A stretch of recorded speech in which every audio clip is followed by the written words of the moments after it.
The province and a labor union call on Ottawa to make an investment that could benefit Thunder Bay's Alstom plant. Good evening and thank you for joining us. It's a collaboration you don't see very often. The Ford government is teaming up with a union to pressure Ottawa for subway car funding. Ford and the national president of Unifor, which represents workers at Thunder Bay's Alstom plant, have issued a joint statement. They're calling on the Trudeau government to contribute its share to a much-needed subway contract for Toronto. Jonathan Wilson is following the story and joins us in studio. John? Thanks, Riley. The president of Unifor Local 1075, which represents about 350 workers at the Alstom plant, is echoing that urgent call. Justin Roberts says with only so much work remaining on the Toronto streetcar contract, they could lose half of their members by the middle of next year. If the federal government doesn't provide the funding, the contract won't be available for us to bid on, which would give us no work for the future, and future layoffs would be coming a lot sooner than later. Toronto's aging subway cars, which were built at the Thunder Bay plant in the 1980s and 90s, are expected to reach the end of their lifespan in 2026. Toronto and the province have each committed around $750 million to produce 330 new subway car units, but a lack of funding from Ottawa has been holding up that contract for over a year now.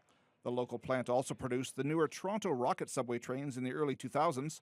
Roberts says they could do it again, but the funding delay continues. It's extremely frustrating because it's not the first time that this has happened. The federal government almost holds the funding hostage, waiting for the right moment for them to give it to us, when the sooner we get it, the better. In a rare move, Premier Doug Ford and Unifor National President Lana Payne issued a joint statement about the need for the Trudeau government to invest in jobs in Thunder Bay and step forward with its share of funding for replacement subway trains for the TTC. The statement concludes, "Together, we are calling on the federal government to offer the workers in Thunder Bay the certainty and stability they deserve. It's time for the federal government to join us in securing the future for workers and transit users."